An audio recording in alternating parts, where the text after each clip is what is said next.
This apartment complex has had quite some history. Some neighbors believe that there was a party going on last night, and that may be the root of the alleged fight. I spoke with many collectors and learned how these trinkets are more than what meets the eye.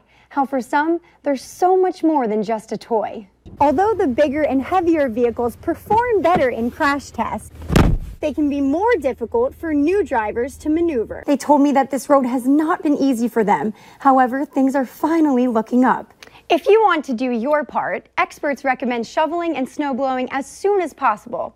That way, less salt is needed. It only takes seconds for items around pipes like these to catch fire. While this sounds like they are self-obsessed, millennials are actually using selfies as a form of communication. I spoke with a whistleblower today who asked to remain anonymous in fear of the scammers coming after them. She told me how she thought it was one of her Facebook friends that was trying to help her out. But often, things online aren't what they seem. I'm thinking, well, if she thinks it's a good deal, it's a good deal. This woman was recently scrolling through Facebook when she got a message from a friend asking how she was doing. And she said, well, did you hear about the grant money you can apply for? She says her friend then explained how she received $50,000 from a new program set up by the government after texting this number. All she had to do was cover the delivery charges. This woman then texted the number out of curiosity. She had to fill out an application and was immediately accepted. That's when she knew something was up. She Googled the number and discovered it was a scam. She then messaged her friend, hoping they hadn't fallen victim. But they swore it was real. No, it isn't. Nope, nope, nope. I got my money. Nope, it is not a scam. She said the number she texted continued to try and convince her. When are we going to hear from you? When are you going to send the money? We need to know. Don't let it slip by. They told her to send the money to Robert Finney Jr. in Memphis, Tennessee, a supposed Walmart cashier. But there was one thing they said that really stood out. When we send you the money, don't tell anybody, because we don't want anybody to know that the FedEx truck has this amount of money on it. That's when she finally listened to her gut and called her friend, only to learn that her friend had been hacked.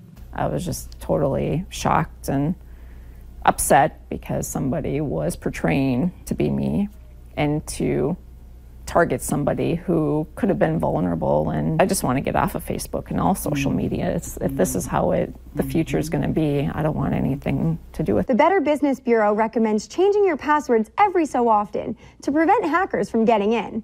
And if you believe you've been hacked, contact Facebook and report the incident. I spoke with many collectors and learned how these trinkets are more than what meets the eye. How for some, they're so much more than just a toy.